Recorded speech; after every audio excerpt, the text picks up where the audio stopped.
everybody, it's Thursday and we're back. It's the Geek Chat. We got lots to review too, so stay tuned.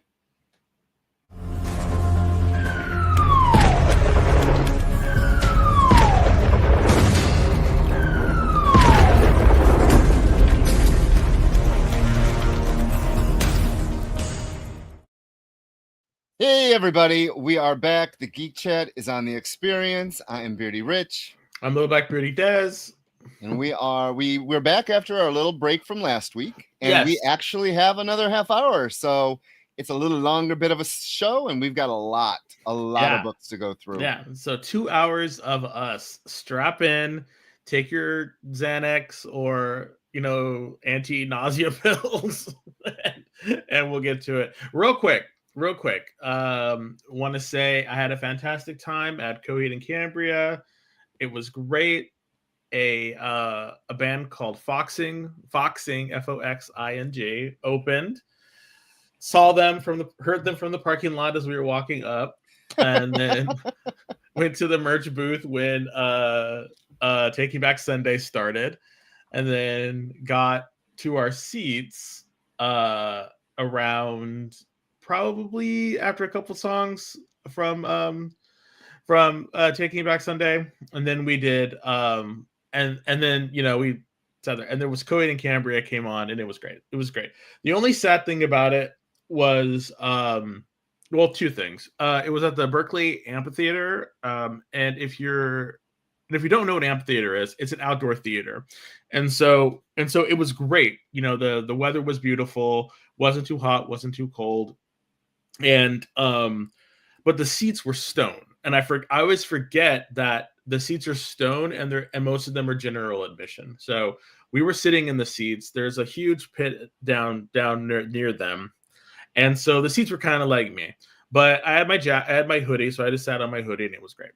And then, unfortunately, Berkeley has a sound ordinance that you have to abide by. So all concerts have to be done at 10 p.m.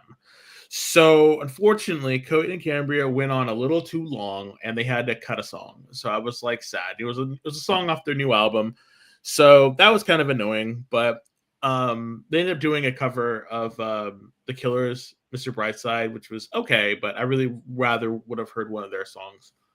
But I have a better idea. Maybe they could have went on in place of the two generic bands ahead of them, and you could have got a full concert. Yeah. So they gotta take that into consideration when they're going to a venue that has a time. It's called. And the main guy from Taking Back Sunday was a little like loopy as he was kind of running around like, hey Paul, and I was just kind of like, we could have cut some of his shenanigans, but anyway. Other than that, great show. I went with my friend Joe and our friend Shar and Ryan, and it was really, really fun. We all had a blast, and it was great. The woman next to me was all bundled up, and she was like a little rocker chick, and she was all bundled up, and I was like, okay. And then out of nowhere during Coheed and Cambria, she just like explodes into this powder keg. And she's like dancing around. She's taking off her hoodie, and she's like, "Rah!" I was just like, "Get it, girl! All right." We tried to get tickets, Jade tickets. She's coming to America in February, and Coog, we did everything we were supposed to. He got in line. 3 minutes sold out. 3 minutes by 10:03, everything was sold out. Oh, damn scalpers! That's annoying. It really is. Really is. But other than that, it was great. Missed you all, even though it was at a great show. Missed you all. But enough of that. Let's talk about comics, because we have an extra 30 minutes, 2 hours. So let's talk about comics. And we always talk about the first comic, and that's the comic we give away. All right. This is a 1 in 25 of Skinbreaker #1 by Lorenzo De Felici. I looked his name up, and I even Googled how to pronounce it. And you're going to see something new tonight on the show, everyone. A bit of a different format. Yeah. So put in the, what do you call it? The doobly boop? The boobly bop. Whatever. Yeah, in the boobly bop. Hashtag Geek Chat. Yes. Put in hashtag Geek Chat in the Boobly Bop, which we call the comment section. Either whether you're watching, it changes weekly. Yeah. So hello, Ryan. Hey, Steve. No, hey, sorry. The name of the chat. Sorry, the name of the comment section changes, but the hashtag Geek Chat does not change. It'll always. That is correct. Hey, Fallen Angel, welcome. Hey, Kenneth. And as long as we can, we will always provide a variant as long as we can. So just to say thank you for everyone in our community for taking the time out of your busy schedules and being here with us and talking about this hobby that we both love and we all love because you're here. It's right here. Yeah. Comic books. So again, we want to give this away, and as always, if we do not give it away, it goes to either Rich and myself, and Rich has claimed this one, so we don't want it to go to the goblins. So, which is us, of course. You're horrible. But a couple weeks ago, Jay was in the comment section, and he asked what books we're looking forward to reading that we don't get a chance to. So I have my picks, and there's only 5. So as a kid, I grew up and I loved the Choose Your Own Adventure series. Oh, wow. So they have been relaunched, and they come in the traditional little and then a little bit bigger. So the Cave of Time, I believe, is one of the original ones. And then this new one is At the Mountains of Madness. That's a H.P. Lovecraft version of that. And they turned that into a kid's Choose Your Own Adventure. Which one? The At the Mouth of Madness. That's an actual. Really? Yes, that's a pretty scary. It is. Yeah, it is. Brings H.P. Lovecraft's to life in a gripping tale of survival and madness. Yes. Okay, well, have fun with that. Wow. I'm looking forward to those. And then DC has been putting out these DC Finest, and they're affordable compared to if you bought them all. This was $40. And I loved when the Justice League became the Justice League, basically Detroit, with Vibe and Steel and Black Canary in that costume that the world hates. And this is one of the first places I saw Luke McDowell's art, and I fell in love with his art. So I'm looking forward to spending some, my leisurely vacation reading this. And again, it wouldn't be a show with me if I didn't have some X represented. Generation X. This is the Jay Farber. When the Dodsons were drawing it. The Dodsons. Oh, wow. You remember the Dodsons drawing the book? I was like, damn. The book we're talking about today. Yeah. And then the other book that I've had this for a while, but I haven't had time. It is the Transformers. It is the Marvel stuff. It is the Compendium 1. Wow. So I know. I cannot sit and wait. I have not read these since the 80s, the 80s. You can't sit on the toilet that long, right? Your legs will fall off. I'm just saying. Yikes. Nah, I'll be reading them in my comfy chair. So, okay. Oh, and I do want to say, yes, to everyone, producer Jay is here with us tonight. Yes, we have producer Jay. We're very happy to have him. Yeah. Producer Kyle got tired of us, so I'm just kidding. He's off working. So. I have some picks as well, but I did not pull them out. I was just going to mention them. So you might not know this, but I've been collecting the. So DC not a long time ago, but they started doing these things called the showcase. Yeah, the black and whites. The black and white showcase collections. And I don't know why, but I just love them. And so I got a couple during my travels, and they've been sitting, and I really want to read them. And so I got the Shazam #1. It's sitting in this big old clutter of books. Is my Shazam #1. And my most recent edition was the Legion of Superheroes #1. And so it's their first one when they were with Superboy, and then when it went into their own title. So I like them. They're some of them are really expensive, which is kind of crazy to me. But a lot of the ones you can get for like pennies on the dollar. Like you get it for like $5. So every now and then I'll find them and then I'll pick them up. I used to color them. I mean, I would never go so far as to coloring them, but I just like them because they're good.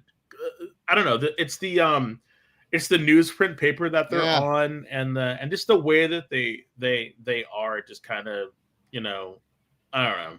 But yes, Steve, Rich probably could kill. I was gonna say I could crack someone really. That's so crazy. Like those big compendiums. It's like, wow, like they are just insane. Like I bought the Savage Dragon compendiums a while ago for like half off at one of the conventions, and I bought both of them, and I sat down and read them both. But getting them home, so, but yeah, great. We would love to hear some of the books that you're going to be reading. You have to put it in the chat now, but you can always put it in the chat later, or just let us know what you are, what you're looking forward to reading. Also, let your friends know. Tell them to join the party. Like, share, and subscribe. All that good stuff. That way we can, grow this community. Yes. Oh, looks like Jay's going to be reading list added too, not to actually be gone through. Okay. Yes.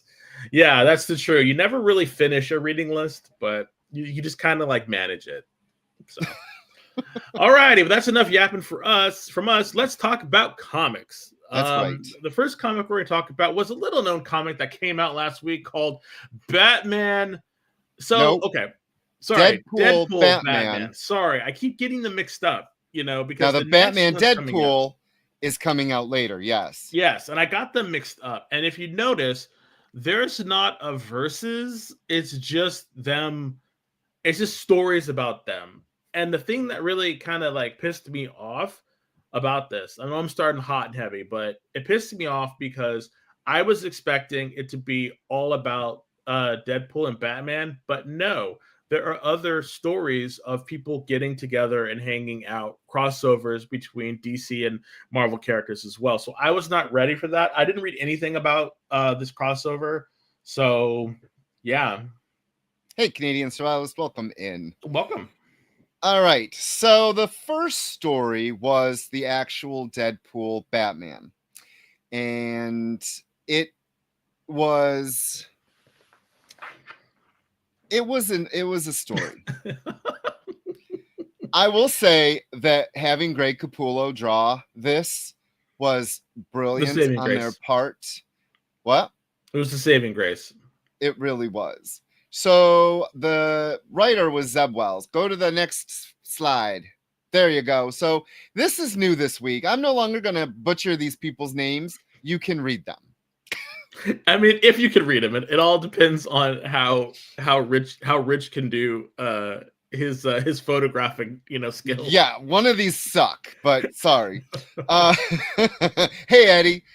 Okay, so Zeb Wells is a writer. Name is not like, to hear his name, he's not like a big name that I would think. So giving him this massive story, how do you think he did? Oh, you're welcome, Canadian Survivalist. I'm glad that you were able to get your comic. So the artwork was great. Like, I thought the artwork was fantastic, and it was like I really what? You're avoiding the question, sir. Okay, Zeb Wells. As you said before, it was a story.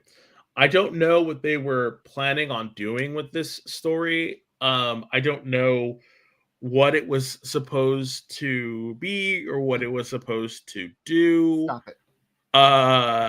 Yeah, Ruby. I don't know. Just chewing.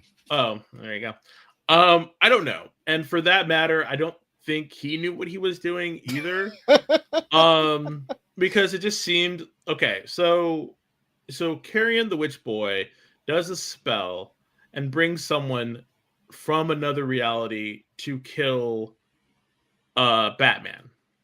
Okay? And Deadpool shows up, and then Deadpool, the whole impetus for meeting Bruce Wayne at the beginning was because he wanted to see if Bruce Wayne wanted to have someone knocked off.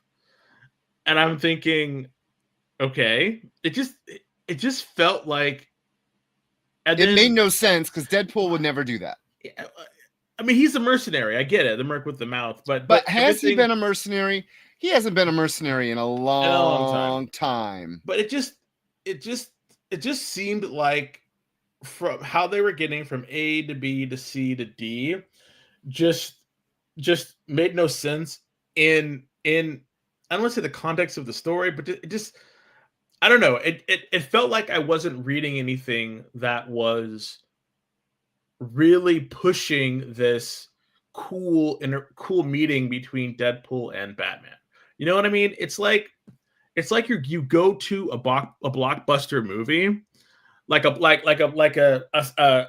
afternoon, like summer blockbuster movie, and you get this, and I just was so underwhelmed. I guess this is the main question. Sorry, the main thing was I was very underwhelmed. I was very underwhelmed about how Deadpool spoke to Bruce Wayne, how Deadpool and Batman, they didn't even fight. Well, there was a page. Oh, come on, that was nothing. And then the banter between the Joker seemed kind of forced, and then the Batman was able to like get under Joker's skin by saying he's more crazier than you. It's just, I don't know. It just didn't feel.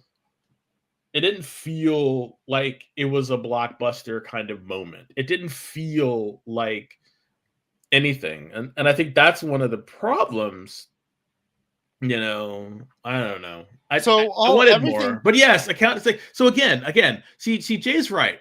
Jay's right with there were little sparks of things that were fun in it, but overall, I just didn't like the execution. I thought it was kind of like, Well, everything was there to make it. All the boxes were there to be checked. Like, come on, the Joker.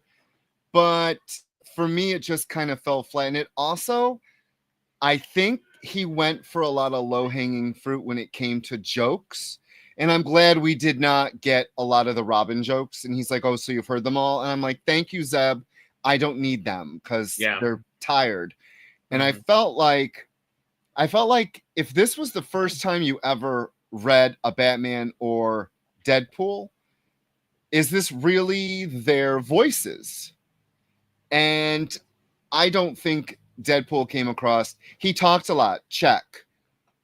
But what he said, was it anything really special? The jokes were not, I don't know. I was just kind of disappointed. But again, I am going to go back to the art was amazing. Amazing. I really like the art, and I think Greg Capullo really sold it for me.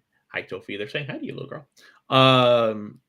I think that he really made it good, and he really made it tolerable, and he really made it fun. And I do agree with Fallen Angel. At least I hope.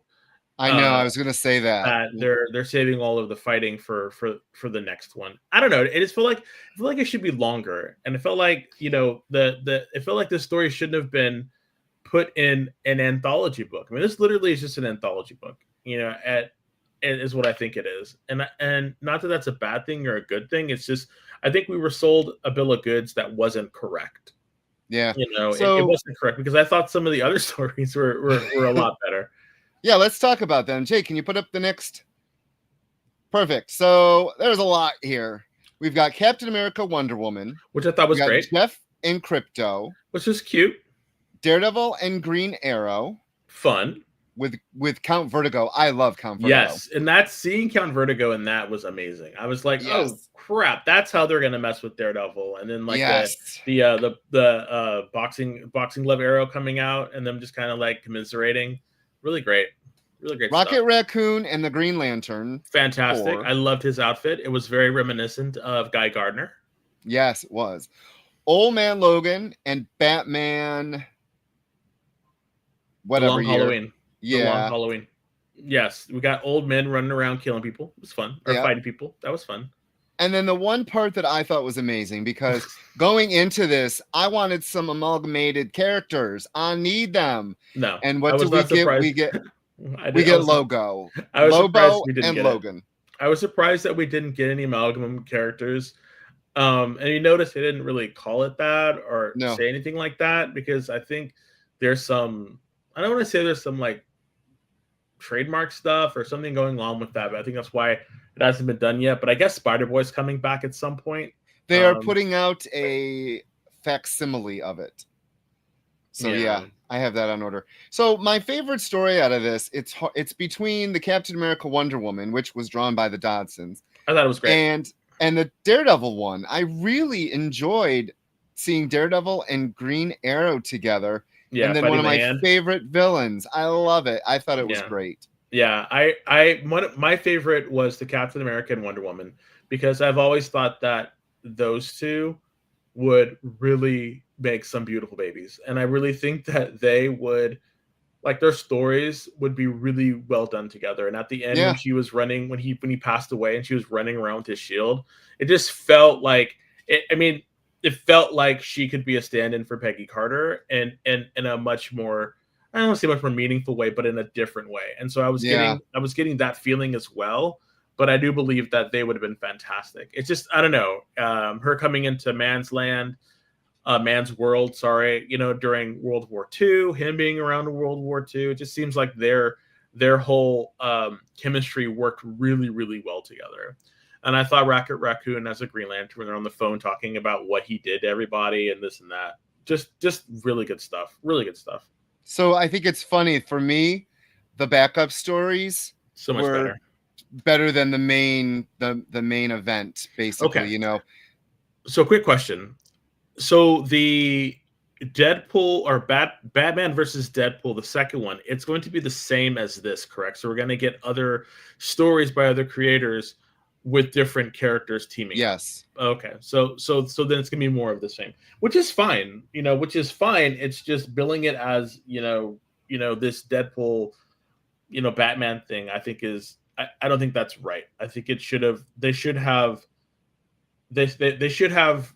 named it something that was encompassing of what everything is, or something else. I mean, at this point, I think it would have been fun to call it like, Super Friends Team Up, seriously, or something like, Showcase Team Up. So that way they could have had both, iconic types of labels. Or what was the one that they did not Brave and the Bold? Well, they did a couple of them. I think Showcase would have been funny. Like we're doing Showcase Team Ups because you're showcasing team ups, and I think that would have been a lot better a title than what they stuck with. And I think billing it as something as like we're crossing over all these fantastic characters would have, I think, not to say that it didn't sell like hotcakes, it did anyway. It sold out. It's going to a second printing. Like everyone around my area sold out except for one comic book store. And it's in like a small sleepy town, so that's why I was like, okay. But I just wanted it to be a little bit more, I don't want to say honest, but marketing's gonna market. So, but overall, I thought this was fun. I just want, because this was successful, I want more, but I want something that's a little bit more long term. Not long term, but just like a mini series. Like, give me a mini series with like Captain America, Wonder Woman, or Daredevil. Yeah, I agree with you. I would love a whole series by the creators. He was correct. Wow. But again, Slade versus Wade. You know what? I think they wouldn't have done that only because they're so similar, and there was that big thing about. There's that big thing about, who's copying who, or, and all this other stuff. But I think it would have been hilarious. Didn't they do something like that before? Or no? I don't remember. Okay. Maybe I was dreaming. It was a fever dream. I don't know. But other than that, I thought it was, for the big summer event, one of the big summer events, I thought overall I would give this a solid B-. I was able to get a couple of really cool covers. There was like a gazillion covers. So I got the wraparound cover because I'm a sucker for a wraparound cover. Those are amazing. And then I got the Daniel Warren Johnson cover. Seeing Thing punch out, or Thing punching Big Barda and Big Barda punching the Thing. That just I also got that cover. That was one I got. A lot of really good ones. The Pepe Larraz cover with I think it was I can see it. It's Poison Ivy and someone else. I thought that looked amazing. But so for the next book, there's a Wonder Woman Carol Danvers cover that I'm gonna get. I love it. It's gorgeous. Hey, for the wait for the next Batman Deadpool or Deadpool. We haven't even ordered them. They're not, the FOC hasn't been yet. So really, I thought it would have already been ready to go. I mean, after this. No, not yet. Maybe I don't know why they would stagger it like that. I thought that they would really just kind of like dominoes, kind of like knock it out. I mean, do they really think that this would not sell like hotcakes? Like, I don't understand. Like, again, I don't know marketing. I don't own a comic book store. I've never had a comic book store, and I don't know. I mean, I have a business degree, but I just don't know why they would do that. And I'm glad that it's getting a second printing for all the folks that did. Yes, it was Rogue. Thank you. It was Rogue. Thank you, Kenneth, for congratulating the winners.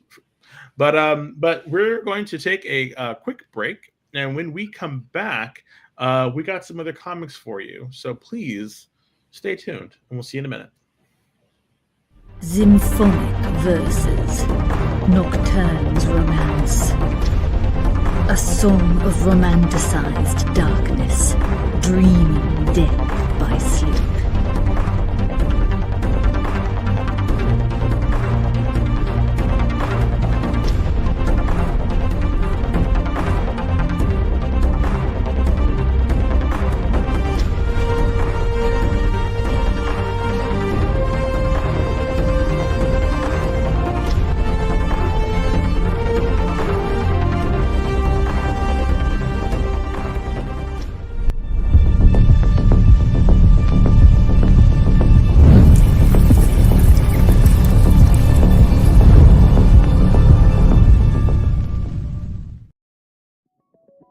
FOC, a comic industry term for the final day a new comic can be ordered by a local comic shop. So, what does that mean to you? Well, it's your last chance to order a new comic book from your local comic shop. Order up! The FOC show will go over every book that's about to be cut off every Friday afternoon. I'm going to highlight some of the stuff that I think is really worth paying attention to, so that you can put in an order at your LCS for as many copies or as many variant covers as you want. Sometimes the store needs to know to up their orders. Never miss out on a popular comic again. Order up, part of the experience. Download our app on Google Play and the App Store. It's so simple, even my mommy can use it.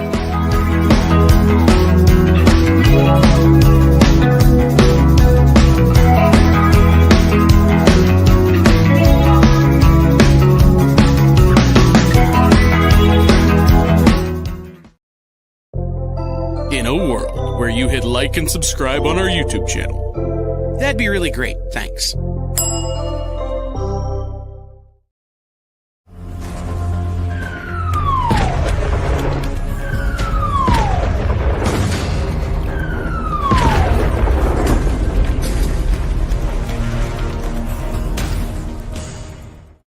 Hey everyone, welcome back. You are watching the Geek Chat on the Experience. I'm Beardy Rich. A little Blackbeardy Daz. And we have a giveaway for you all. Every this day, is Skinbreaker #1, the 1 in 25 by Lorenzo De Felici. Yes, a Felici. All you have to do is put hashtag Geek Chat in the woobly wop down in the hoobly hoo. And then you'll be able to you can get this in your collection, and we'll send it to you. Just ask, longtime listener, multiple winner, Canadian survivalist who got their comic last week. So yay! Congratulations to them, because they won last time, and you could win today. You could be a winner. I feel like we should get them saying, like, I'm a winner, and we can kind of like flash, I'm a winner. So, Steve, I have yet to read it. I read the 10 books we needed to read today, and I read Superman because I love the Legion. We read 9 books today. Well, this one felt like 10. It felt like that extra book. Yeah. Next week, though, I can talk about it for sure. I know that it has Wheelie in it, but that's all I know right now. Also, Also, we will be talking about Marvel Zombies next week as well. Yes. Yeah. They dropped. And I have other things to watch on Wednesdays and Thursdays because Survivor debuted last night. And it was a really good episode. Like, it was a really good episode. I don't like to talk about people's vices, but your reality TV vice is just insane. Because I never would have pegged you for person that was so into reality TV, but you are just like, you and Cougar just so into it. Yes, Amazing Race starts tonight. For some reason, I never would have pegged you, and I'm like, because like I get it. I was huge back in like the late 90s when showing up when what was it? The Real World started. You know, we forgot I was living. So I was in it. Like I was like, wow, you know. But I don't know. It just the preparation of it just kind of made it too much for me. But I'm glad you're enjoying it, my friend. I'm glad you are enjoying it. All right. Next. So what's up? What's up next? The Phantom. The Phantom by so that cover artist right there is Freddie Williams II, and met him a whole bunch of times. Great guy. If you were ever at a con, go up and say hi to him. He is a fantastic person, and he did the cover for the Phantom. I am a huge Phantom fan.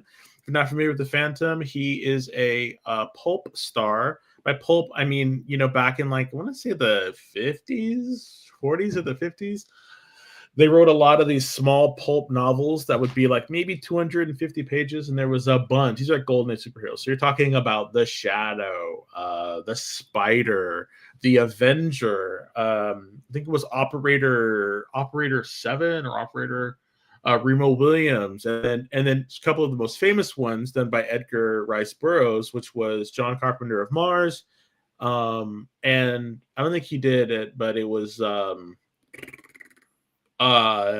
Savage was the other one. Bunch of they made it fantastic. A lot of them you can go get them now. A lot of them are just so you know, a lot of them are in public domain, and there are public domain sites set up for their preservation. So you could actually, if you want to read any of these books, you can usually find a website that's hosting them, and then you can get them and read them yourselves. They're really quick. They're really interesting. Some are kind of racist. Let's just take it in you know, it was a different time back then, so just be prepared for that. But other than that, a lot of those pulp heroes were great, and they've always came up in different, you know, ways, in different generations. You know, I remember, and we talked about this before, Defenders of the Earth was another one that took a lot of those characters and tried to modernize them.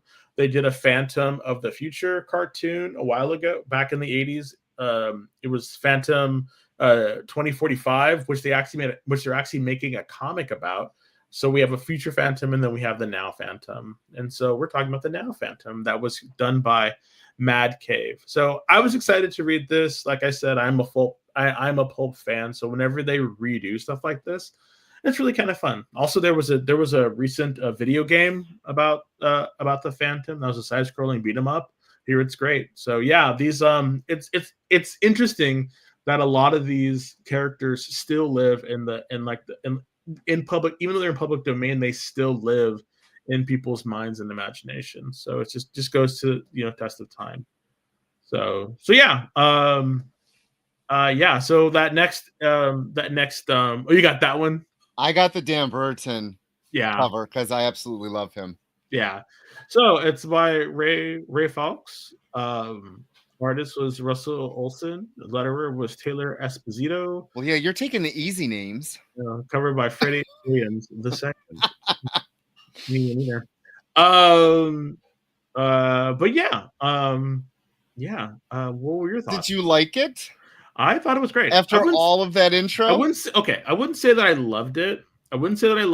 But I did like it. I thought they captured a lot of the nuances from the old serials. And I really liked Russell Olson's art. I thought Russell Olson it was like a mix of a classic cartooning style, but with quote unquote modern sensibilities. And when I say modern sensibilities, I mean the poses, the action shots, the angles. I want to say like that, and the techniques that he was using, because if you look at them, a lot of the artwork is relatively simple and cartoonish, but the way that it was executed was really, really good. I really liked this book. Like I really liked it. I thought it was good. The only thing that I thought was a little kind of like was it seems like it's been done before. God, I'm forgetting the name of the evil organization. You have the book with you, but anyway, Singh was part of this brotherhood, and they're a cadre of criminal or mastermind or organization that the Phantom fights, and one of their generals comes to this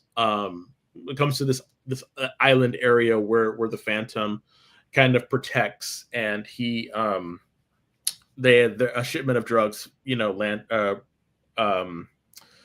crashed nearby, and so they're taking over this town that the Phantom protects, and so that kind of puts them at odds with each other. I thought the writing was strong.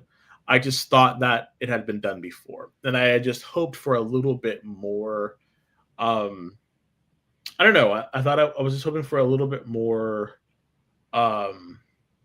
heroics with it, and I get it. A lot of these old pulp stories are a little bit more downplayed because it's just kind of how it was, but that doesn't mean that in 2025 we need to be that same way. And well, it was also set up. Being a number one, it did set up a lot. That's true. That's true. And if you read what he says in the back, the writer goes into his plans for the first two story arcs. Yeah. And they work together to tell a larger story. Yeah, about bringing him much more into the world and really adding much more of this evil organization that he fights. So again, I have to, and that's why I'm thinking I have to like curb my expectations, because this is a way to bring people in. I thought the hook was good. I thought the evil of the main antagonist was good. I thought his was good, about with the father and the chief, and showing power and all this other stuff. I thought it was really kind of good. But overall, what did you think? I didn't hate it. I liked it. It was I know who the Phantom is. I, like you, also read some of those old books, and which is the Doc, wasn't it? Who was the guy with the gold skin? Was it Doc Savage? Wasn't that Doc? I think. Yeah. And then Defenders of the Earth. What Defenders of the that Earth. cartoon was fun. So I'm very familiar with him. The art was strong, like you said. I think he understands the human form, and while it is cartoony, the book didn't feel cartoony at all. No. The hook was not, unfortunately, enough for me to read the number 2. Okay. I'm like, I didn't hate this book at all. I was telling Coog before the show, I read all the books today, and none of them were like horrible, but a few of them I don't need to read the next issue. Yeah. And Phantom was not a horrible issue by any means. I won't be picking the number 2 up. Yeah, and again, I think sometimes these other characters sometimes can be a bit of a hard sell, and that's fine. I will hopefully we'll be able to review Phantom 2045, the future version of the Phantom, because I would love to see how they do that and see what kind of futuristic spin that we're going to get on it. Also, I thought his purple outfit iconic. Yes. So that was my question. He has no powers, right? Nope. He's just a man in a costume in the jungle with a wolf. With his wolf devil, and he has a ring. So did you watch the ring movie? Do anything? No. Did you watch the movie? No. They made a movie. No, they made a movie in the early 90s back when Wasn't it Billy Zane? Billy Zane and Treat Williams was the villain, and of course evil industrialists trying to take over a clan or some indigenous people, and I'm gonna take over and create this crystals and make evil energy and but I I loved that movie. I loved it. It was so funny because it was so good. And the thing that was crazy was Billy Zane looked fantastic in the costume, but if you noticed, Billy Zane always has a shaved head now, and so his head was shaved already during that. So the mask, so the cowl was like skin tight, and then whenever he didn't have it on, he wore this wig, and I was just like, okay, but yeah, I really like that. Yes, Steve. Russell Olson did do the yes, that figure. Yes, that's him. That's his art. Yeah, but yeah, I enjoyed it. Are you going to pick up the number 2? I will. I will pick it up. I'll pick up the number 2 because I want to see what's going on, and I enjoyed it. So cool. And Steve, the surviving members of Survivor are just too old to be on an island. Wow. That is one thing I will say. That this new cast is so young. Oh my God. They're way young.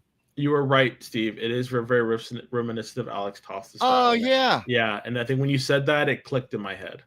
Also, public service announcement, the Geek Chat does not condone any ableism at all. So we're just going to keep moving right along.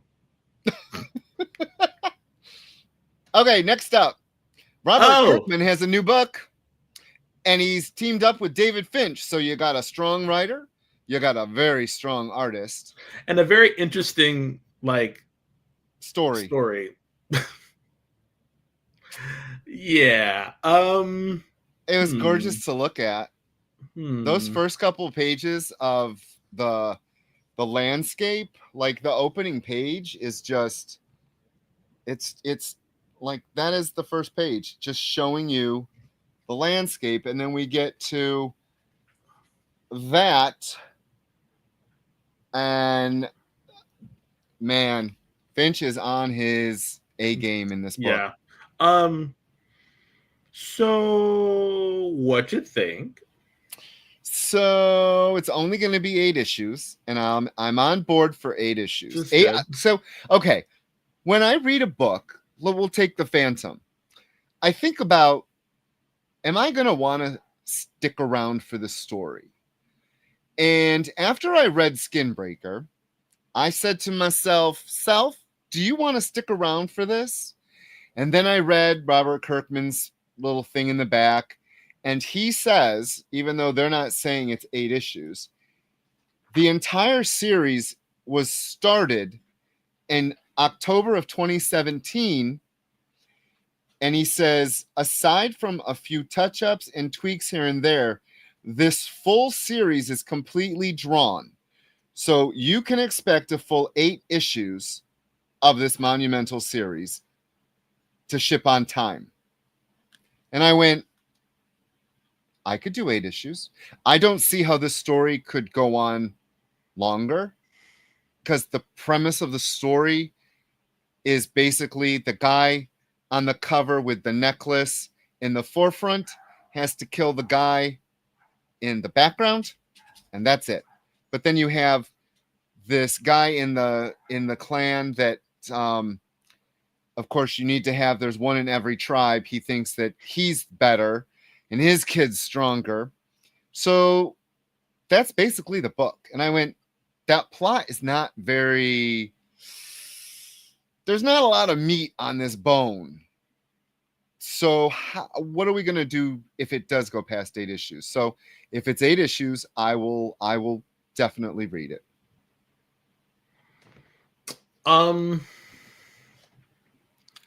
This has wait for trade all over it.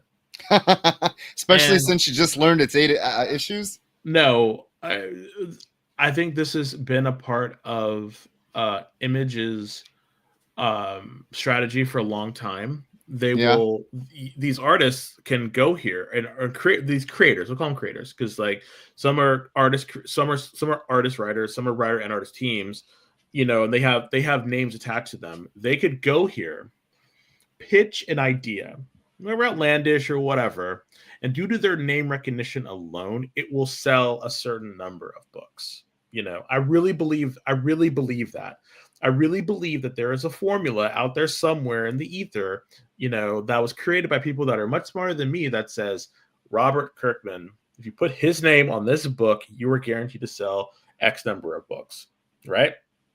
And so Image, being, I would say, the third largest, you know, comic book company, says to themselves, okay, you know, we're guaranteed that Robert Kirkman with his name is going to sell this many books. And David Fincher is probably going to be able to sell this many books, right? You put them together, and then we can expect to sell this many books, okay? Even if it's just for 8 issues, we can sell this many books at retail. Then, after 8 issues, we collect it, make it shelf stable, and then we can get money off of that, you know, from on. And if they decide to stay, that's great, you know. But our initial investment, you know, is we've already got back our money for our initial investment, and if they want to make more, great, we love it. It's no water off their back. And I really believe that some of these creators, like, I love that creators, you know, gotta create and they gotta do stuff, but sometimes, and please do not take this the wrong way, it's got to just be a paycheck. And I believe that sometimes, you know, even the great Robert Kirkman's got to get a paycheck, you know, and I think this was a paycheck, you know, because it just seems like this could be better as a TV series. It seems like it could be better as a smaller, you know, story, and then, you know, you'll leave a few threads if you want to pull at them later to create a second issue. Yeah. And the person who does this a lot, and you might not notice this, but the person who does this a lot is Rick Remender. And I think he is one of the people that largely just will completely, you know, create these worlds and throw them out, you know, do 2 books, 2, you know, trade, or 2, you know, storylines, 2 trade paperbacks, and then he's out, you know, and that's, I'm not faulting that. It's just, that's what this feels like. Hey, Triple B. Hey, TJ. That's funny. No, it's just, it's not that I don't like it. Like, I thought it was fine, but I think Rich is right, you know, about it. Like, there's no meat on this. Like, I've seen the story before, you know, the art is gorgeous, you know, and that's it. Like, I don't know. This wasn't pulling me any way. And I look at, and that's one of the things about Image that I just really wish I didn't have that feeling about Image. But because Image has trained me, I'm not going to lie, they have trained me to say, okay, this is going to be 6 to 8. This is going to be a 6 to 8 issue trade in about, you know, 5 months, you know, or however long it's going to be. It'll be collected, and then at that time, I will pick it up for half off at a comic book convention. That's fine. So basically, you're saying that the trade waiting, they have trained you to trade wait for their material, yeah. And I think there, Barlord. And unfortunately, I think the people who do not trade rate are the people who are trying to get like Transformers #1 by Daniel. That I didn't trade rate that because I love his art. I take it, and so I was one of those people that they knew, you know, this will sell a certain amount of copies. That's great, but there are certain things that if you hadn't told me that you wanted to review, I would have trade weighted. I can give you a perfect example. That Ghost Pepper book that we read, it was fun. I enjoyed it, but I'm trade weighting that book. I'm not going to buy it every week. I can't afford it. So right. That's just kind of how it is. And this is one of those books. And I'm not saying that's a good or a bad thing. It's just, this is what I don't want to say basic. I don't want to say mediocre. I don't want to say any of those things that have negative connotations. This is just a comic book, you know, that you can either like or not like. Either way, if you decide not to buy it, you're gonna get it, you know, for half off at a trade paper at a con. Is all I'm saying. Yeah. You know. So and that's weird. I mean, that's like a kind of an interesting, weird thing to say. It's just that's kind of where I'm at with some of these books, especially from Image. You know, it's just how they are. Sophie came in to say the same thing, you know. Yeah. I've said everything about it. The plot was thin, the art was gorgeous. Oh, Barlord says, aren't we all tradesmen to some extent? Yeah. Yes. I mean, look at my book. These are a lot of these right here are well, they used to be longer. I have another set right here behind her, this little thing right here that you can't see because she's blocking it. That's full of paper. That's full of trades as well. Hi. That's full of trades as well. So that's just, I have tons. Like I read, I don't read that many novels. I read trade paperbacks, and I pick them up half off at comic conventions. I mean, I love it. And I sell them or I give them away when I'm done with them. So it's all right. Shonuff says, hold on. Shonuff says, is trade weight like Game Pass for comics? Yeah. Little girl, you're killing me. Yes, Shonuff, it is. I mean, it can be. Okay, little girl, where are you going? It can be. If you're willing to wait, it's to put it into video game perspectives. If Sony has an exclusive, and then or anybody has an exclusive on a specific timed exclusive so if Sony has a timed exclusive for a video game from a publisher, if you wait a certain amount of time, it'll show up on Xbox on Game Pass. That's pretty much what the trade game is. If you like to play that, it's exactly what it is. Yes, Steve Kirkman admits he's been waiting to work with Finch, and they finally got the chance to do it with this. And as long as there's no singing on this Broadway show, I'm here for it. What? I'll sing. You can just I'll sing and dance around you as you're sitting at a table angrily, complaining about comics. I love it. All right, the next book up, another winner for us, Viking Moon from Image Comics. This is basically it's Vikings versus werewolves.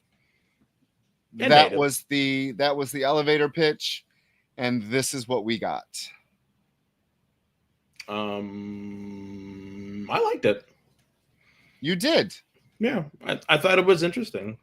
Again, I am a fan of werewolves and lycanthropes in general. You give me a werebear, I'm there. You give me a werecat, it's where it's at. I go.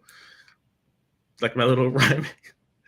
Yes. So yes, Vikings land in the New World via Leif Erikson's plotting, because people don't realize that the Vikings came to America long before Columbus, but actually they landed in, like, they say some parts of northern Canada or something like that. But anyway, they came over here, and then this Viking group is going to follow Leif Erikson's, they're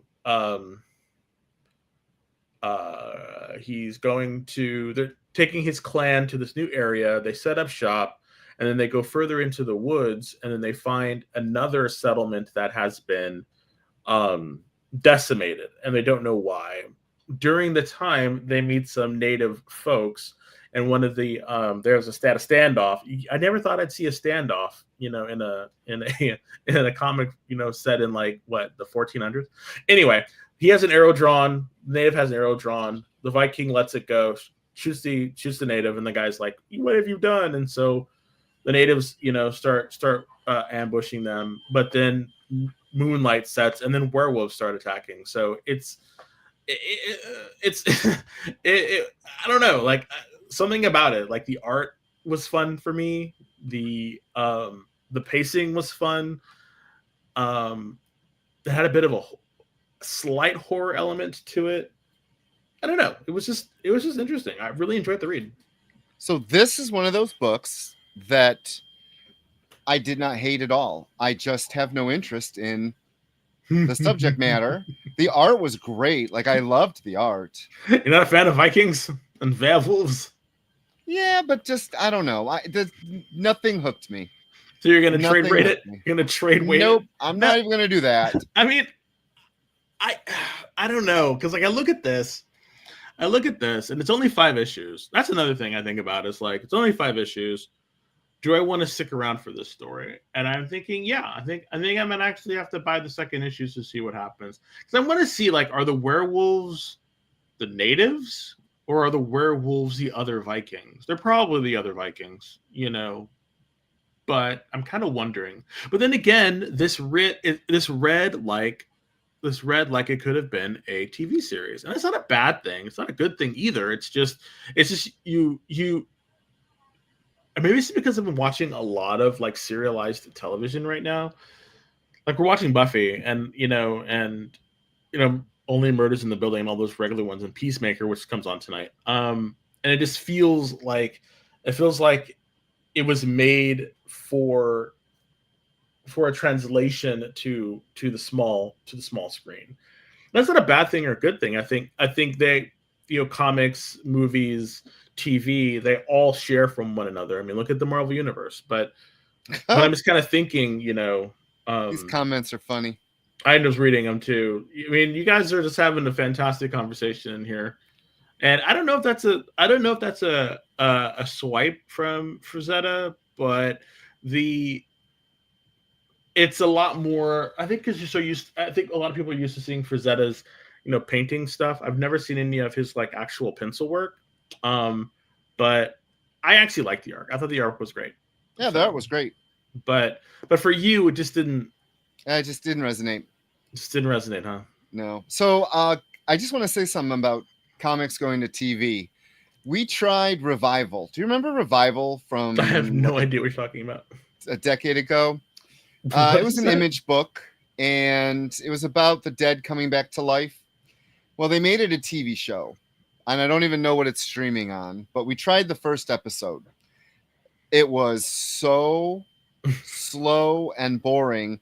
We had 10 minutes left, and I'm like, you can watch this on your own. It did not translate well to a TV show. I don't know. Is that bad? I did not like it, like at all. And I loved the book. That's the funny thing. I remember it being one of my recommends when we had the store, but the TV show was not good. Well, one thing to say about these Vikings, they were Styx fans because they sailed away with me. Next book. That's the last one for this section.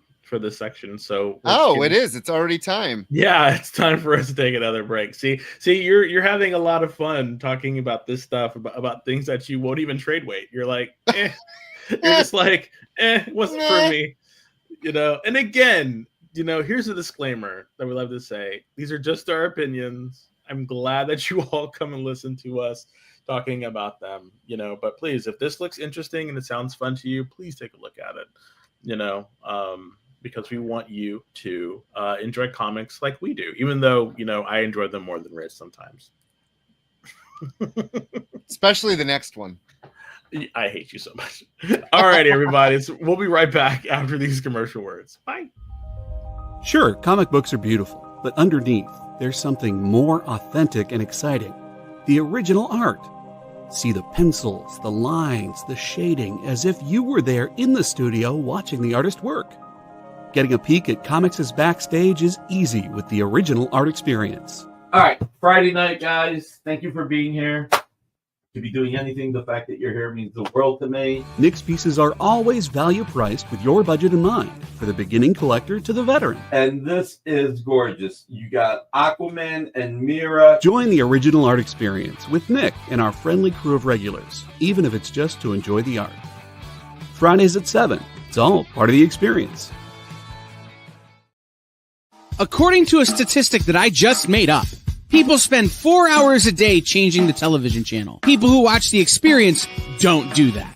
Save yourself a ton of time by tuning into The Experience and enjoying our new original programming 7 days a week. And then tell your friends. Think about the money they could save on batteries in the remote alone just by tuning into The Experience. Find out more by scanning the QR code below.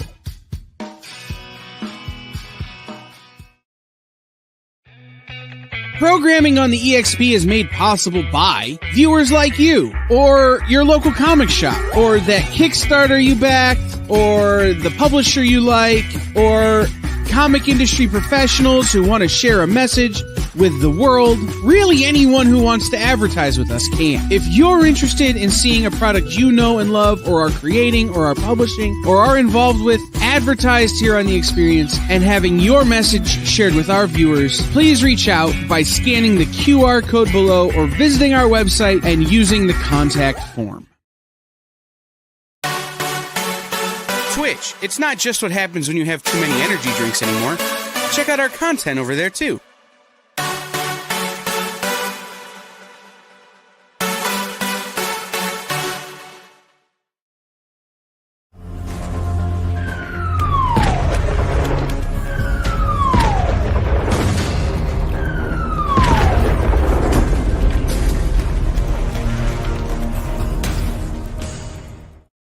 Hey everybody, welcome back. You're watching the Geek Chat on The Experience.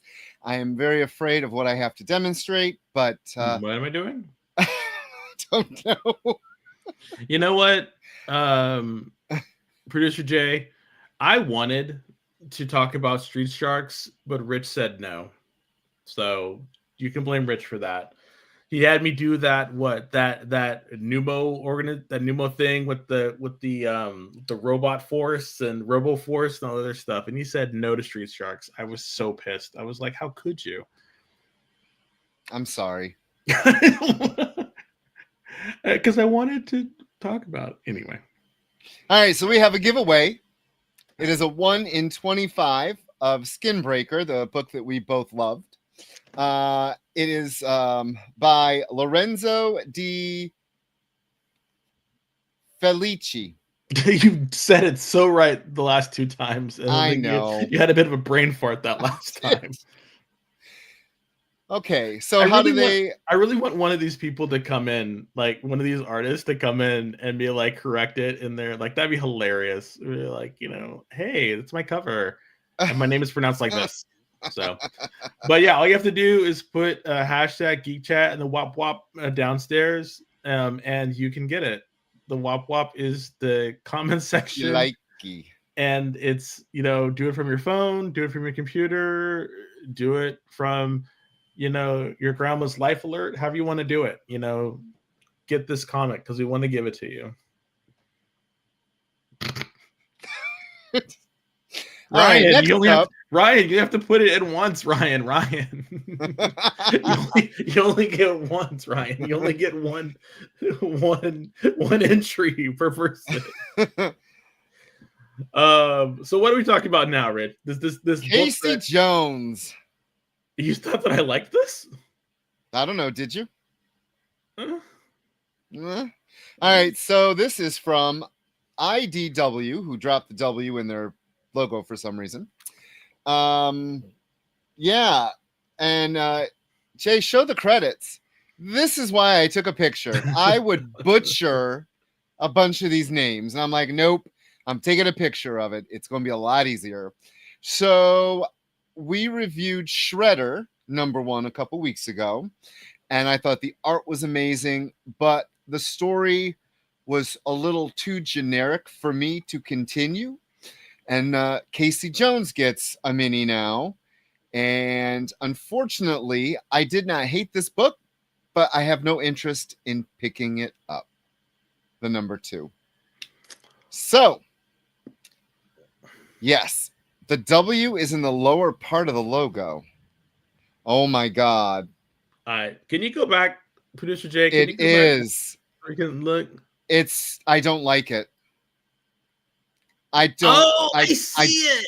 I don't like that. Thank you, Steve. The line cuts it, and the W is okay. Nobody liked it when they first released it, and most people still don't like it. I mean, it's terrible. It just says ID, and then you have to really look at it to see the W. I don't like. Yeah. What was wrong with their old one? Yeah, that's not a good design choice for me, in my opinion. No, because the ID is so pronounced that it kills the W. It just kills. It's too small. Oh well. Whatever. Thank you for that. But yes, Producer Jay, that is a fantastic picture. Rich. See, Steve likes it a lot. Okay. I mean, hey, Steve is an individual, and I really appreciate that he likes Stop it. What? So okay, tell him what. No, you go on. So because I got this. I put this on here because you are a TMNT fan, and you have us reading everything damn near of TMNT. So I wanted to make sure that we covered this because you like this universe, you like this series. I do. I like Casey Jones. Yeah, and I want to know why. Like, what is your thoughts? What was the story about? Paint me a picture, will you, my friend? Paint me a picture of this Casey Jones book. Okay, much like the Shredder, Rich reading this book. Much like the Shredder, we needed a what happened in the last series page. Yeah, because I was lost. They do an okay job of filling us in on why he's hurt. He got shot. April O'Neil is sleeping on his couch. And of course, much like any hero, when you get shot, you don't heal. You just go out and fight crime some more while you're, healing. Yeah. And he does that. Yeah. He tries to help this little ocelot. I don't even know what she is. This fox, this little animal girl is being picked on in the park. And, Casey Jones has to save the day. But unfortunately, he needs help by the turtles. Turtles show up, help him, and they realize that he is not all the way right in the head still. And so he gets a warning, and of course, screw you, turtle. I know better than you. And then he finds out what the little girl dad does. And the only thing that I really loved was at the end, the like mercenary weird cat guy. He was the only interesting thing really about this. The end, literally the end. I was like, oh, you finally gave me something I was interested in. No. So while the book did not suck, it was well written. The art was good. Unfortunately, it didn't leave me going, oh my God, I got to read the next issue. Are you frozen? No, no, I did not like this book. It just was, I don't know. It was just kind of, I don't know. And I'm trying very hard not to be like a complete naysayer, but some of these turtle books, they can be very hit or miss. Like I don't know what it is about it. Maybe it's the characters. Maybe my nostalgia for them, but I did not find this book interesting at all. Like anything that was happening to him, even when the turtles showed up, like honestly, I didn't think that they would show up because I thought this was a book about him. But then them showing up to basically save him. Yeah, they saved him. Yeah, and then to impart wisdom from Raphael of all the people, and I was like, okay, I don't know, it just left me like feeling like, okay, that was a book. Those books that doesn't linger with you at all, and you're just kind of like, this was that. Yeah, and the artist is right there. The artist right on your screen, Steve, is the whole reason I did it. Because I looked at that name and I went, and then before the show, I'm just going to spill the tea right now. Before the show, Jay and Des and I were talking, and I tried to get Des to say it. I said it. You did. Say it again. Amanke. Nahalpen. Yes. Amanke Nahalpun. But yeah, DJ does has issues with hockey mask vigilantes with strange cat-like friends. No, not even. Like the cat-like creature was the most endearing part of the book. It really was. And the rest of the book was just kind of like, and then. But again, I think another part of this was the fact that my frame of reference from Casey Jones is from the movies and from the original Teenage Mutant Ninja Turtles stories. And I haven't really been keeping up with the lore about him. So I was really, Rich was right when they said that this was in desperate need of a, last time on Casey Jones, kind of page. Cause I didn't get any of that. And I was just like, I really was very lost in the whole situation. He was recovering from an attack, April's there. Are they dating? Are they not? And I think they did have some kind of a relationship at some point. So there were these questions that were lingering, and nothing was even hinted about, talked about, or anything. It was just, as a reader, I was just like, literally, I was expected to know. It felt like coming into the middle of a TV series. You have no idea what's going on, and it just did not make me. It didn't make me want to read any of the prior stories about this character. And I think that's the shame right there, because if you're gonna continue on a story or continue the adventures of, you got to make me want to go and read these other adventures for this character to get me caught up. And there was nothing in this book that made me want to do that, and that's sad for me. That's sad because, again, if you're a fan of Casey Jones and you're coming back from this, especially if you're a longtime Turtle fan, and this is your re-entry, you're screwed. You are literally screwed. So yeah. And Jay, yes, I loved when that was funny when he would be at the office and he's still like, why cartoon? Because it's a kid's show. It's a kid's show. That's what you do. So no, I will not be trade waiting and or buying this. So no, Steve. No. No. Definitely not. What's next, producer Jay? Oh my God. Okay. Next up, Exo Manowar. So I got that cover minus all the trade dress. Oh, you got a version. I thought it was a very striking cover. I really liked it. It's a fantastic cover. And I liked it without the trade dress. Always been a favorite. Always been a fan of Exo Manowar. I can't wait to hear what you think of this then. Okay. So the writer was Steve Orlando. And this is the one that he really destroyed. I'm sorry, everybody. I did. I'm sorry. I took it so close and then I cropped it even more and I didn't realize that it would look like this. So this one suffers from the same one that Casey Jones did. And I think Steve Orlando relied a little bit too heavily on people's knowledge of Exo Manowar and did not give enough setup for Exo Manowar. And I think he did that on purpose. That way he could tell a little bit of his history in issue 2. Now, is that a strong enough reason to pick up a number 2? I don't know. But again, back to my original conversation about names selling a certain amount of comic books. Whether you like him or hate him, Steve Orlando sells comics. And he has, I thought he wrote them. You know what I mean? His name sells comics.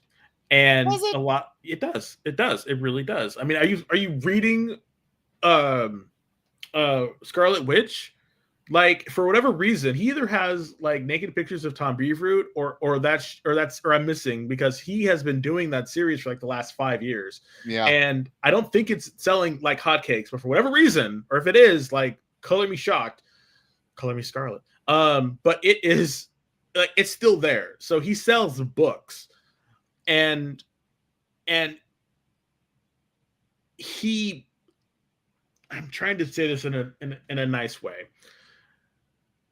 You get nothing from his introduction. I think his name is Elric. You get no introduction about him. All you know what it read like. And I know you're probably not going to get this reference because you don't watch anime or know anything about Japanese culture or anything like that. But it read like Fist of the North Star. Oh, you're right. I have no clue. See, it read like Fists of the North Star. It read like like Alaric or Exomandivore was Kinjiro from that story. It's a lawless land. People are killing people, eating people. It's rough. It's crazy. And then you have this sad, convoy of people who just want to get somewhere safe. And then a lone warrior comes and saves them. That's literally what happens in the setup. But then, he thinks he's the badass, and then someone comes and puts him in his place. Does he become Exomandivore and fight him off? What's going to happen? It literally felt like that. It literally felt like that. Like exactly, Jay. It really felt like that because he had his armor and it was like that Iron Man nanotech armor that he would put on, but he only had it at the beginning of the series, and then a little bit. I think he might have showed it a little bit in the middle, and then the rest of it was him with this people that he's trying to protect, and says, "I'll get you to where you're going." It literally felt like Fists of the North Star, a Western Fists of the North Star, and I don't know if that's good or bad or what. So part of me is and that's the weird thing about it, because I like Steve Orlando's writing, and I read enough of his stuff to know that he's probably trying to set it up for a reveal to these people about who he is. But what is that going to lead to? And I don't know. Like I'm really on the fence about this book. I enjoyed it. I thought the artwork was great. Oh yeah. I want to talk about the artwork in a bit. Yeah, go ahead. Well, no, so with this book, I agree with you. What? Except you kind of froze for a minute there, sir. Oh, you're frozen back. too. Oh wow, we're back. There we go. Okay, so I'm gonna take a stab at this for Steve. Okay. Guillermo Fajardo, that's what I believe, is the artist. And the artist, even though I probably butchered your name, the art. Okay, this is not a slam, because I loved the 90s books. This looked like a 90s book to me, with the hulkingness of the characters. There are 3 characters in this that are just big, and it felt very 90s in the best way. I am not doing that. Yeah, no, we're not doing the colorist. I really enjoyed the art. I thought his use of full pages, fantastic. Yeah, and the last guy, his design, the last guy's design is really fun. Yes, so this is the last guy. But it's very reminiscent of Zorn from the X-Men. But it's crazy though, because he looks like Jackie from Fist of the North Star. That's what's so really? Crazy. Yes, because Jackie wore a mask, and he had to be disposed of. It's just like I'm so feeling like this is like, and it's not a full like 1-to-1 rip of Fists of the North Star, but that has to have been in his mind when he was writing some of this. Is it good? Is it bad? I don't know. Will I pick up number 2? I don't know. So I probably will. I will say, out of all the Valiants we've read, and I know sports. I know who the Cowboys are. I take it the Cowboys are not very good, because Valiant, this, out of all the Valiant stuff we've read out of these new relaunches, I might read the number 2 of this. I think I might pick up the number 2. I'm on the fence. The other ones I have no interest in. No. But the art in this, and the way he drew, what'd you call him? Eric. It's Eric, but for some reason I want to put an L in it. It's Eric, but he's Greek. He's from a classic Greek centurion. I loved the design, this new design for him. Yeah. And out of all the books we've read so far, I think this one I might actually really pick up the number 2. Not that Elric. See, Eric yes. Of Dacia, 3rd century Visigoth. Yes. because he's Greek, right? He was taken by aliens, and because I read the reboot back by, I want to say Nick Klein did it back when Valiant relaunched for like the 18th time or whatever. I was reading Valiant like pretty hardcore from that time on, and I don't know if Steve Orlando is pulling from that or if he's pulling from something else. I honestly don't know, but I do know that if you... Oh, your mic went out. Oh, I'm sorry. Can you hear me now? Now we can. Okay.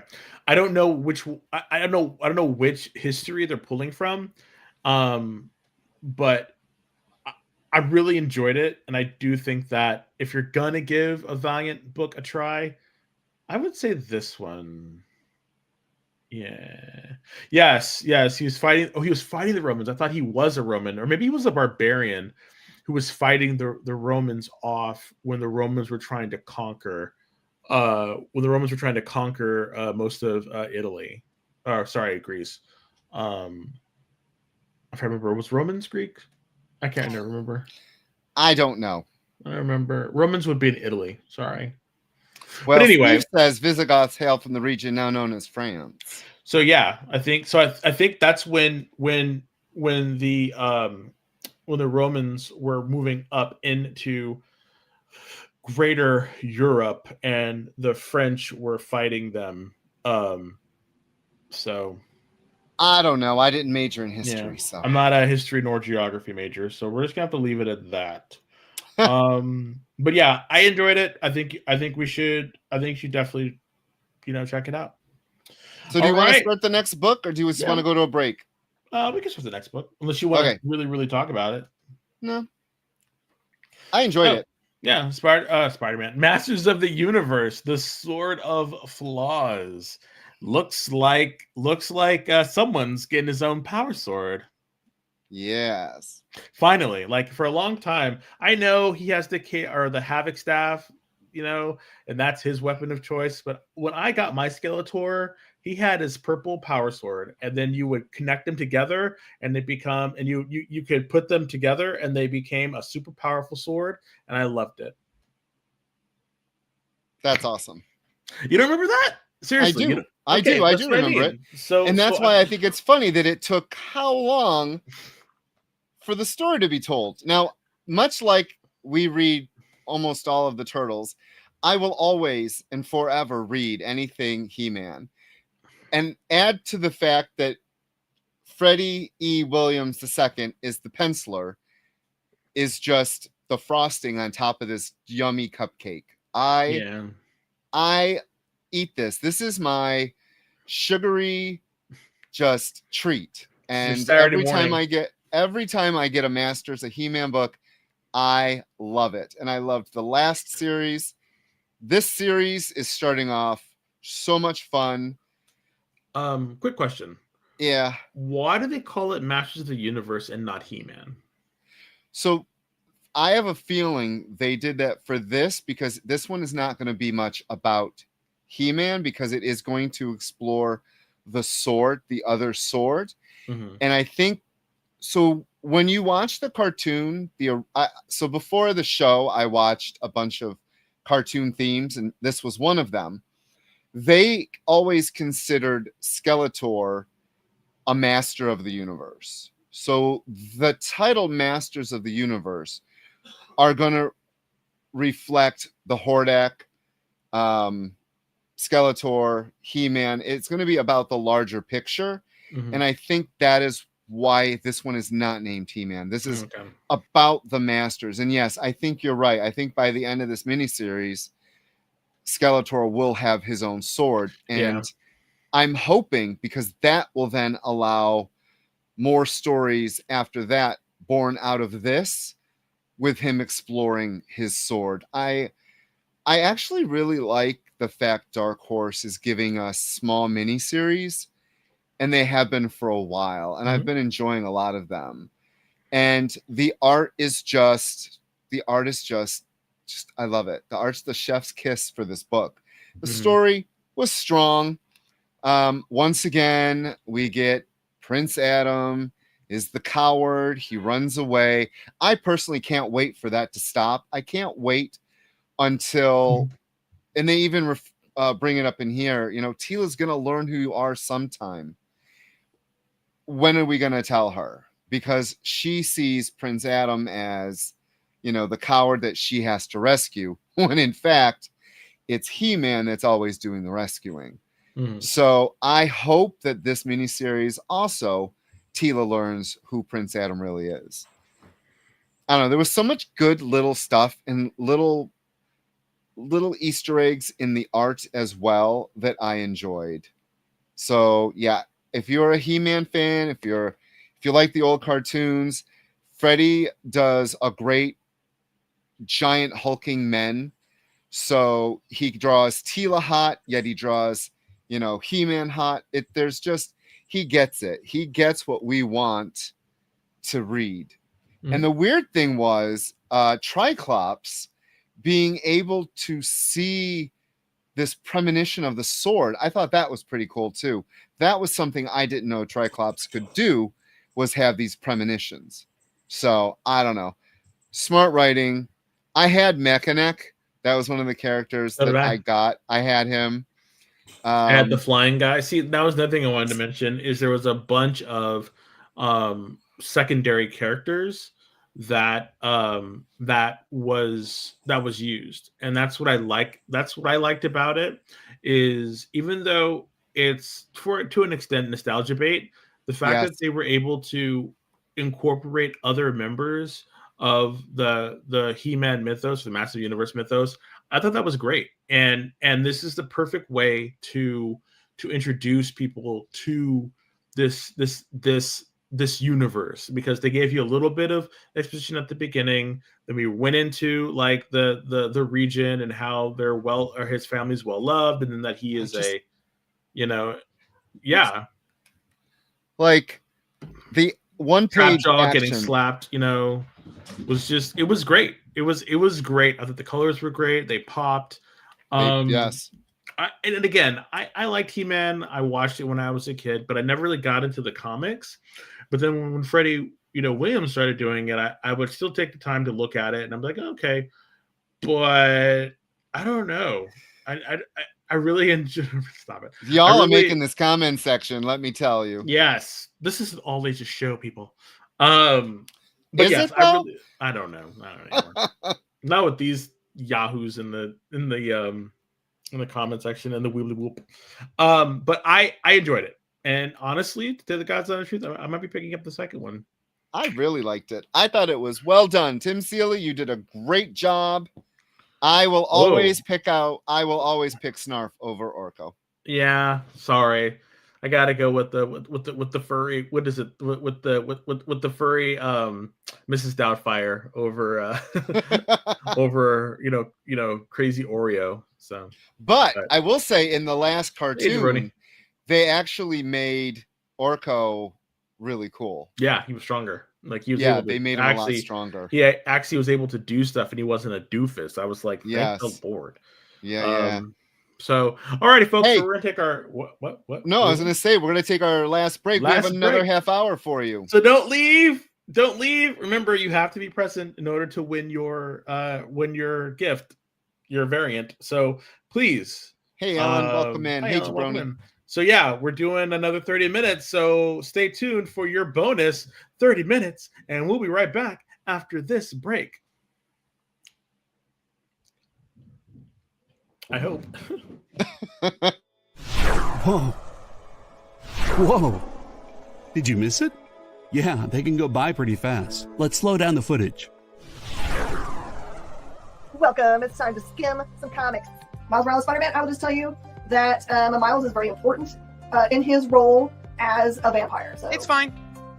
If you like Hercules, read it. If you don't like it, don't worry about it. It's fine. The art is still stunning. There's a panel, little spoiler, there's a panel in this where Chitauri first hits Lion-O, and he is the best "did she really just hit me" face I've ever seen put in a comic book. Wow, live reviews of new comic books so you can be ready for New Comic Book Day. What is this? Oh, I see. It's Minute to Skim It. Part of the experience.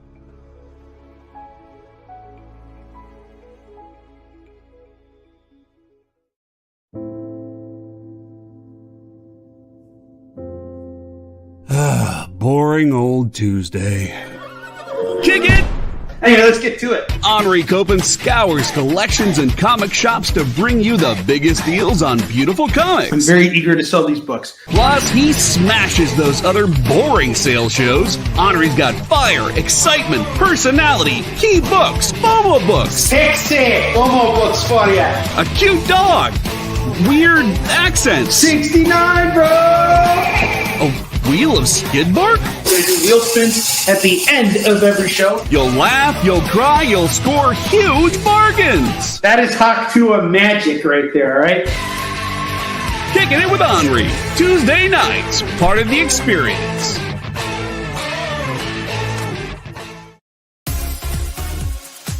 Did you know that Arthur, King of the Britons, in Monty Python and the Holy Grail was played by a famous Graham? Check out another famous Graham by following our Instagram.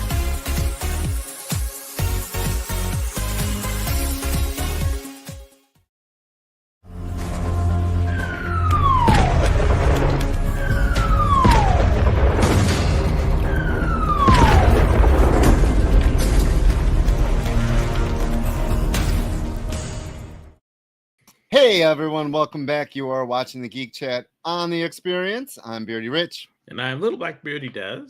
And we are in our fourth segment. Ooh, I know, it's really cool. The magic hour. I don't know if I'll survive. I usually have dinner after this. Yeah, who's making ours now? I just want to say about the commercials you just watched. Minute to Skim It features Jay, our producer tonight.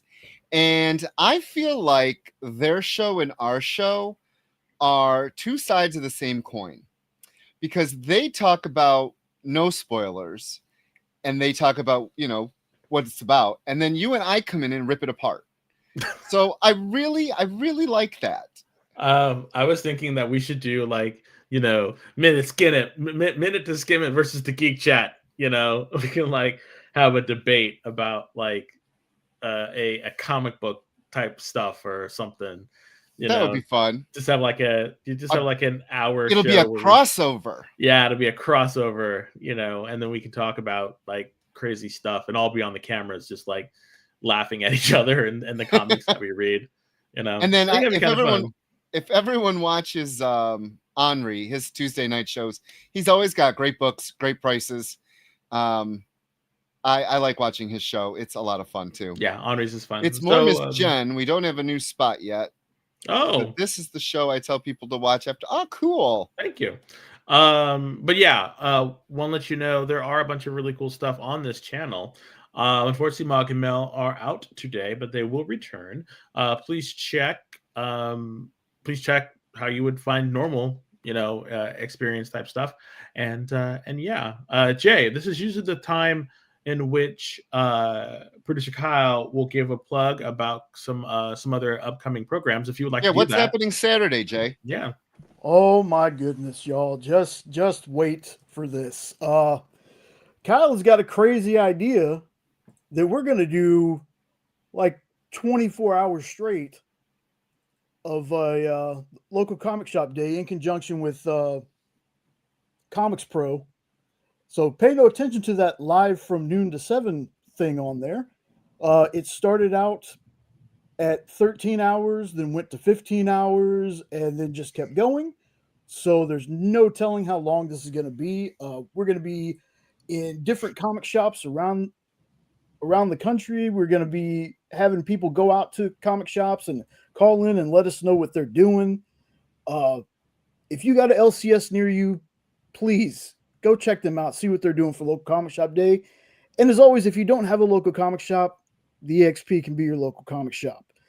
I don't know what's going on Friday just yet for the FOC show, but I do know that it's 7 Eastern, 6 Central. Mr. Nick Barucci will be on with his original art. Mm-hmm.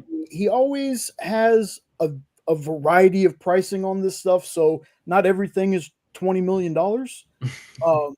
Great pieces. Then at 9 Eastern, 8 Central, we'll have Friday Night Live with Nancy McCann and the crew from Comics Unlimited. So I also watch them too. Yeah. I like them. But yes, folks, if you're not subbed up to the EXP yet, please do so you do not miss shows. like this one right here, I'm honest when I tell y'all. I tell people all the time, more people should be watching this show. So, well, we appreciate that. You know, we definitely won't let it get to Rich's head. So, I also would love to be on Family Feud. Yes. Just saying. I don't have to go code more on our website. Cool. Once you start. Oh, thanks, Kyle. Producer Kyle in the chat, y'all. You kid. Shopping for Superman. Okay.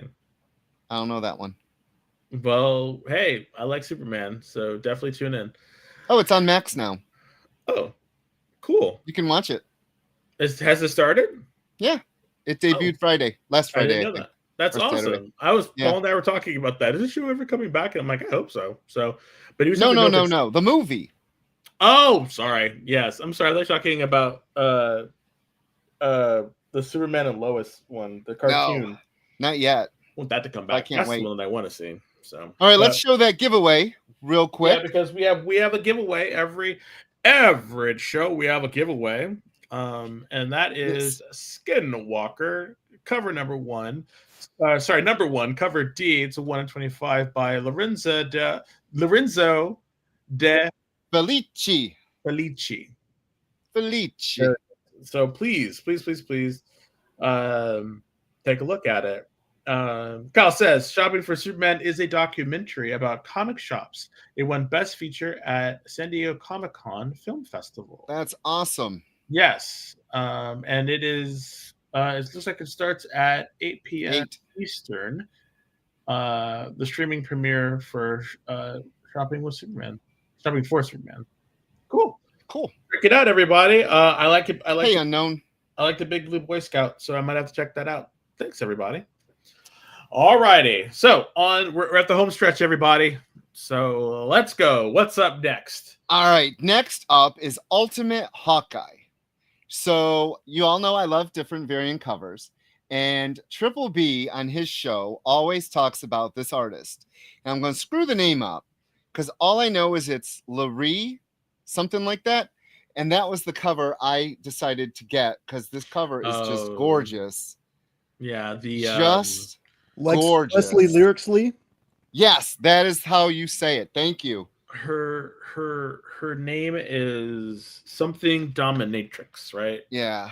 She came from Grant Morrison created her in his Marvel Boy series when we got the new Marvel Boy. He's like a cockroach or something. Yeah. I don't know. Yeah. No, that's where she came from, the character. Oh, really? This is just her ultimate version of it, but she looks exactly the same, so whatever. Yeah, so I love that cover. I had to pick it up. The original cover, still very nice, but I like my variants. So this story, I've been loving the Ultimates. I love Ultimate Spider-Man. I gave up on Ultimate Black Panther around issue 3 or 4. It just did not grasp it. It really didn't do anything. Storm alone couldn't save the book for me. And we get this Ultimate Hawkeye. The character is this book is interesting because we talk about spoilers. Clint Barton shows up and knows he was supposed to be Hawkeye. Yes, in the original, he was supposed to be Hawkeye, but then he gave it up and then had remorse of doing it because now he sees that this person is Hawkeye, and so he challenges Hawkeye, to a duel as Ronin, and he loses. And Ultimate Ronin shows up. Yeah, and so he loses, and so now Ultimate Hawkeye can in effect be Ultimate Ronin if they want to. So they can have 2 different secret identities. So that's kind of what happened at the end of the book as the Ultimate Hawkeye character was trying to take out gun dealers. That's how it starts. You take out gun runners and arms dealers and we get the ultimate Ulysses claw in it. What'd you think of that redesign? I thought it was fine. He looked a lot like what's that character? He looked a lot like, who was the character? The I think it was the Thinker in the Thunderbolts when he had his eye. The eye. Yeah, he reminded Fixer. Fixer, thank you. He reminded me of Fixer a little bit, but the haircut was straight from Andy Serkis's look from Black Panther. Yeah. So I was like, okay. So they took elements from the movie. They made him a little bit more cybernetic, but he did not have his hand. It was a gun. He had a gun in a case that was his sonic gun, but we never got to see him use it because Hawkeye, I guess, killed him from Brooklyn. He was in New York and shot him with an arrow from Brooklyn. I mean, I guess you could do that. I don't know. The arrow was supercharged with super nanotech stuff and broke through, and he shot him in the eye. So like, cool, whatever. And or they shot him in the eye. And then it becomes this secondary story about them trying to infiltrate something, but then they get caught, and then there's like a battle to the death, and it was a one shot. So it just gives a little bit more backstory to the character, and that's really much it, for it. Is this a central reading for the ultimate universe? I don't think so, but if you like the character and you're a fan of Hawkeye, and you want to, and honestly, if you want to support diversity, because the character is non-binary, so and there are subtle nods to that in the book, but they don't beat you over the head with it. So, but other than that, I did not know that. Didn't know what? Non-binary stuff. Yeah. Did you see the pronouns? No, I don't read pronouns. Oh, when they're talking about the character, it's always they, them. So you didn't notice that? But, yeah, and nope. then the thing where he had a choice to go either this way or that way, they blew up the center and took the middle portion because they refused to pick a binary. So little things like that seem innocuous were coded into the book. So if you're not looking for the code, you lost it. Yeah, it's kind of like what folks used to do. All communities do it. Black people do it. Gay people did it. Where you code your words, your language, how you speak, in order to quote unquote pass. Oh. And that's kind of what that was. What they were doing. So interesting. The names in the very beginning. I loved it because it was Honest Abe Jenkins. So in the Ultimate Universe, he's dead. But they were all, I Googled the names. They're all actual Marvel characters, and they were all gun dealers. So I got to give credit to Dennis Camp, who wrote that prologue. That was really cool that he's using actual 616 weapons dealers, and then they're dead in the Ultimate Universe. Like I like that. That Dennis Camp is I really am enjoying the Ultimates because of the layering he's doing, and him writing the first part of this. I'm glad he had a part of it at least. And then I was telling Des, Taboo from the Black Eyed Peas actually wrote the main story, and I think it was he did a pretty good job on it. Did know that was the same Taboo. I thought he was still living fat off that boom, boom, boom music, but I guess he's not. No, they haven't had a hit in a while. Once Fergie left, they went downhill. Yeah. I would say if you are enjoying the Ultimate line, pick this book up. Like Des said, I don't think it's going to have anything to do with the larger story, but I don't know. He might have Ronan come back, and this way we'll know who's underneath the Ronan. I just thought really cool that Clint was in this, and that he was basically pissed that I that was supposed to be mine. Yeah, fight me. I was like, what? All right. Well, it's interesting because when you read the original Ultimate that was talked about before they started the actual series, all the different books, there is a page where you see young Tony Stark say, some of them rejected it, and you see Clint Barton walking away from his outfit. Oh, so okay. I was thinking all that. Yeah. So I thought that was really kind of cool that they brought that in, and now he was like seeing what the Ultimates are doing, and he was pissed because he wanted to be a part of that, and he said no. So it's kind of funny. So for that aspect, I thought it was kind of cool. And I wonder if the editors knew. I just want to go to Kyle's comment. I wonder if the editors in this knew what the coding was, if it was a big deal or not. That's kind of interesting to find out. The code switching, yeah, happens all the time. We do it with each other all the time. Oh, cool. Mm-hmm. All right, you probably even notice. I didn't. I'm oblivious to stuff like this. So the last book up is Battle World, and they are really trying to keep what will be happening soon next year, Marvel, thank you, in the forefront, because Battle World was created by the Beyonder and by Doom, and we all know that something is going to be happening in Ultimate, what's it called, Doomsday? The movie coming up? Avengers Doomsday, and then Avengers Secret Wars. Yes. So Battle World was formed, and this one, Christos Gage did the writing, and Des made comment about how poor Marcus Toe was wasted on this book. I take it you did not like this book. It was a brand refresh. That's all this book was. It was a slog to get through. I did not like it. And I try very hard. I try very hard not to end on a sour note for these episodes, but a lot of the times I do this. I do the outline and I send it off. That way, folks can be able to do it. But I read them so they're fresh in my mind. I read them the day of. So sometimes this outline goes out before I've read the comics, and I think so. Sometimes I'm not able to adjust to make it to make it so that we don't end on a sour note. But I don't know. You might have liked it. I know you probably didn't.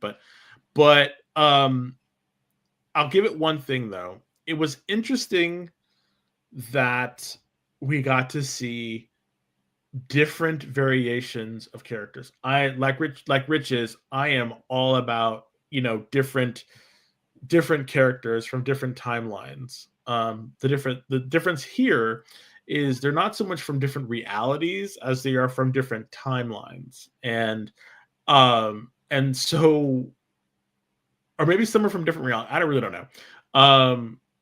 But the reason that this is happening is because of Korvac.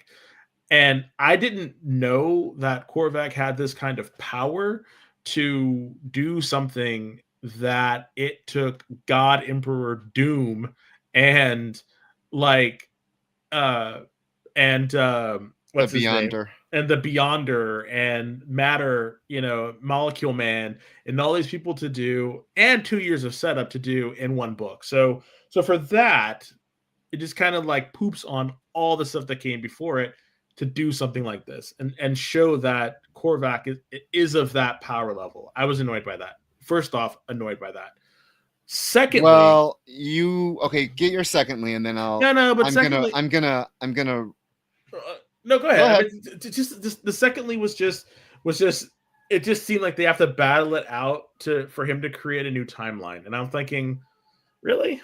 I don't know. Do you remember Stevel? Do you remember Evil Steve? No. Okay. Do you remember when Steve turned into the Hail Hydra? Yeah. Okay. Korvac, Stevel. There's a reason I'm doing this. Oh Lord.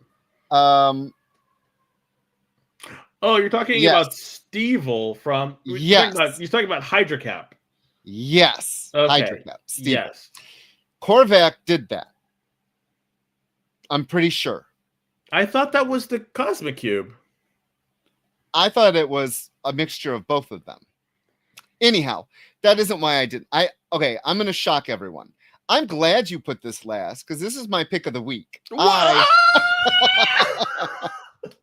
I I'm a sucker for alternate timelines. Hey, my favorite Carol Danvers is in this. She's Warbird. She's in her classic costume, which for some reason we have to put her in that god awful costume she's in now. There's nothing wrong with a woman's thighs being out. Nothing wrong with some shoulders being out. She loves that costume, but they've killed Carol Danvers for me right now. I do not enjoy her. I loved her in this. She's like, call me Warbird. I'm like, yes. We get Ant-Man, who Hank is a good guy in this. He's not, he's actually a hero in this. We haven't had Hank Pym as a hero because they ruined his character too. Luke Cage, Sweet Christmas in his classic design. I do enjoy the fact that we get a Jan who is not afraid to kill. Well, that's the and daughter. we get Aurora fresh from her future hell where she's in her green mutant that's what was the storyline? God. The future something. Yeah. And we get Sentinels. And then to top it off, we get Lord or King Thor and Maestro. This was the last page was Arcade. And I didn't get there yet. We get battle upon battle. We get fights upon fights. And then Corvette comes in. I mean, you need to tell the story. Okay, this is how, this is who. And then the last page reveal, Arcade, yes, please, with Titania, yes, please, Absorbing Man.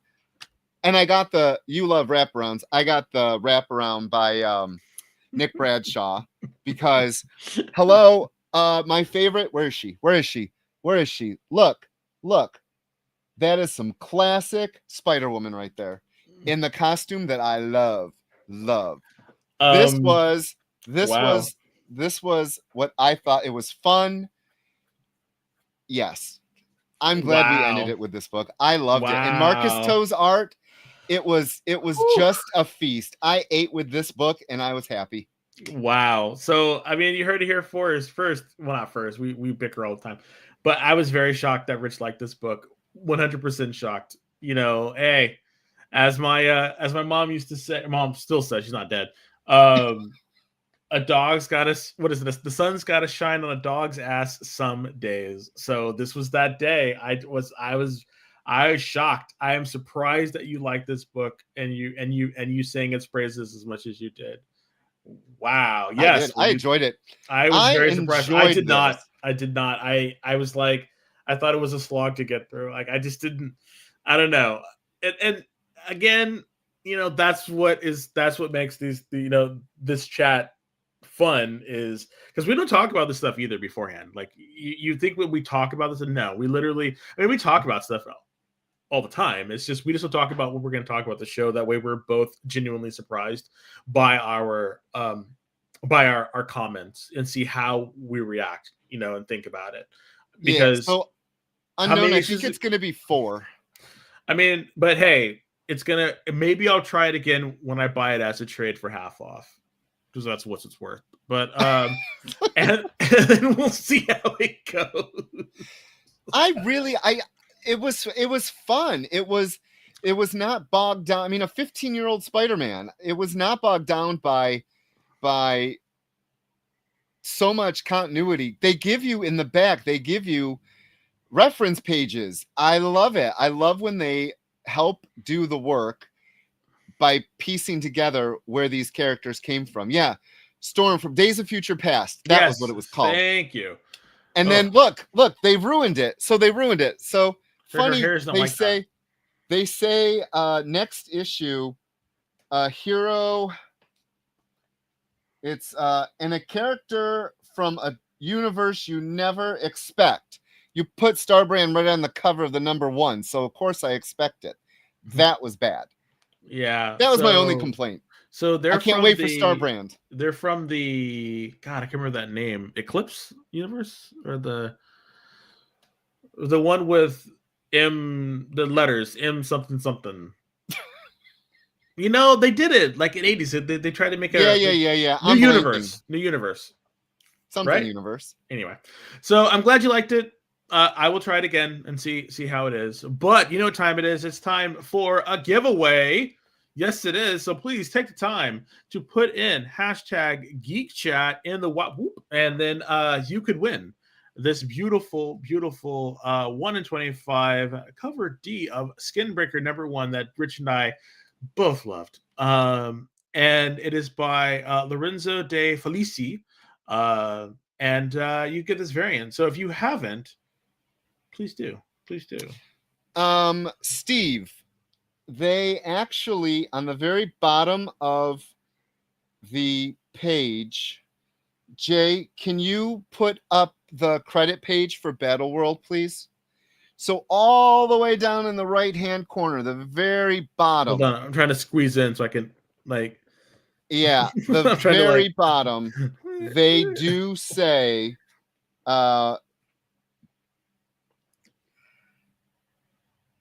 dedicated to Jim Shooter. Oh, that's great.